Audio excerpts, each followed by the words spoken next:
बंदर दीगर हैवानात की तरह ही एक हैवान है, मगर लिखने वाले ये कहते हैं कि बंदर की पैदाइश आम जानवरों की तरह नहीं हुई, बल्कि वो एक तब्दील शुदा मखलूक है। कहते हैं कि आज से हजारों साल पहले हजरत दाऊद की कौम बनी इसराइल ने अल्लाह की नाफरमानी की तो अल्लाह ने उन्हें सजा दी, जिसके बदले उन्हें बंदर बना दिया गया। उस अजाब का जिक्र कुरान मजीद में भी मिलता है। तो क्या आज इस जमीन पर जो बंदर मौजूद हैं वो कौम बनी इसराइल की नस्ल से ही, या कुछ और जो आज तक इस सजा में मुब्तला हैं? इस बात में कितनी सच्चाई छिपी है वो आज हम इस वीडियो में जानेंगे। कुरान करीम में बहुत सी कौमों के लिए ऐसे बहुत सारे वाक़यात बयां किए गए हैं जिनमें इन कौमों के गलत आमाल और अल्लाह की नाफरमानियों की वजह से उन्हें अजाब इलाही का सामना करना पड़ा। इस सिलसिला में एक मशहूर वाक़या सहाबे सबत का है। ये वाक़या यहूदियों की एक बस्ती के साथ पेश आया था। ये वाक़या हज़रत दाऊद के दौर का है। उस ज़माने में हज़रत याकूब की औलादें जो कि बनी इसराइल कहलाती थी, उनकी आबादी लाखों में थी जो अर्ज़ फ़लस्तीन और यरूशलेम में आबाद थी। इनमें से एक कबीला इसराइल से अलग होकर एक दरिया के किनारे ईला नामी बस्ती में रहने लगे। इन लोगों की तादाद 70,000 के करीब थी और वो निहायत ही सरकश और नाफरमान लोग थे। इन लोगों ने अक्सर काम अहकाम तुरैत के खिलाफ शुरू कर दिए।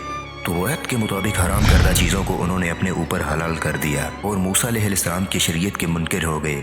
कहते हैं कि ये कौम जिस दरिया के पास आबाद थे, इस दरिया में बहुत बड़ी तादाद में मछलियाँ थी। ये लोग उन मछलियों को बतौर ग़िज़ा इस्तेमाल किया करते थे और साथ ही उन मछलियों की खरीदो फरोख्त भी किया करते थे। लिहाजा अल्लाह ताला ने उन्हें एक आजमाइश में डाला। हज़रत दाऊद अलैहिस्सलाम की इस कौम को ये हुक्म मिला कि वो हफ्ते के दिन मछली का शिकार ना करें, क्योंकि इस दिन उनके लिए मछलियाँ पकड़ना और उन्हें खाना हराम करार दिया गया। और कुछ इस तरह इस कौम ने हज़रत दाऊद अलैहिस्सलाम के दिए गए हुक्म के मुताबिक इतवार से जुमा तक मछलियाँ पकड़ना शुरू कर दी। लेकिन इसके बरअक्स हफ्ते के दिन मछलियाँ वहाँ ज़्यादा होती बाकी के दिनों की निस्बत। इसी तरह जब वो हफ्ते के दिन दरिया के करीब आते तो बेईमान हो जाते इतनी सारी मछलियों को देखकर। शैतान ने उनके इस लालच को देखकर उन्हें उकसाना और बहलाना शुरू कर दिया और वो लोग बाज ना आए और उन्होंने हफ्ता के दिन भी दरिया से मछलियाँ पकड़ना शुरू कर दी। तो कुछ लोग उस बस्ती में अच्छे विचारों के भी मौजूद थे और नेकोकार थे। वो लोग उन्हें तंबीह किया करते और कहते कि अल्लाह ताला ने हफ्ता के दिन मछलियाँ शिकार करना मना फरमाया है। ये जो तुम जाल फेंकते हो और छोटे छोटे तालाब बनाते हो, इनमें अगर हफ्ते के दिन मछलियाँ फंसती हैं तो वो शिकार हफ्ते के दिन का ही गिना जाएगा, ख्वाह तुम लोग जाल को हफ्ता से एक दिन पहले ही क्यों न लगाओ। लिहाजा तुम लोग अल्लाह के अजाब से डरो और ऐसा हरगिज़ न करो। वो लोग बजाय सीधी राह पर आ जाने के और कहने लगे हमारी जो मर्जी होगी हम वहीं करेंगे।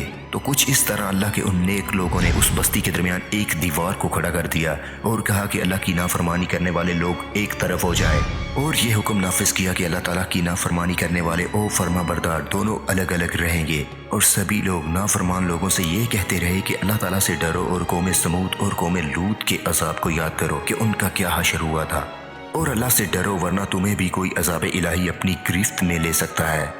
वो सारे नाफरमान जिन लोगों की तादाद 12,000 थी, वो सब हंसते रहे और कहने लगे ये तो सब किताबी बातें हैं, हम पे कोई अजाब नहीं आएगा। तो कुछ इस तरह इस कौम के लोगों के दो ग्रोह बन गए और नाफरमानों का ग्रोह वो सारी रात दूसरे ईमान वाले ग्रोह के लोगों पर हंसता रहा और उनका मजाक उड़ाता रहा, और दूसरी तरफ सारी रात अल्लाह के फर्माबरदार लोग वो इससे माफ़ी मांगते रहे। अगले दिन जैसे ही सुबह हुई तो वो नेक साले इंसान उठे और उन्होंने महसूस किया कि दीवार की उस तरफ से किसी इंसान की आवाज़ नहीं आ रही थी। जैसे ही दीवार की उस तरफ उन लोगों ने चढ़ कर देखा तो क्या देखते हैं कि सारे के सारे लोग बंदर की शक्ल में मौजूद हैं। सभी बंदरों वाली हरकतें करने लगे। उन लोगों में से जो उनके रिश्तेदार थे उन्होंने अपने लोगों को उनके कपड़ों से पहचान लिया और वो चीख चीख कर रोने लगे और अल्लाह से माफ़ी मांगने लगे। मगर आप सभी जानते हैं कि जब अल्लाह का अजाब आता है तो वो आकर ही रहता है। वो 12,000 लोग जो बंदर बन चुके थे कुछ भी खा पी ना रहे थे और यूं 3 दिन बाद वो लोग हलाक हो गए। लिहाजा अल्लाह का अजाब बहुत सख्त होता है और जिन कौमों पर अजाब इलाही आता है वो कौमें हमेशा के लिए इबरतनाक बन जाती हैं, रहती दुनिया तक के लिए।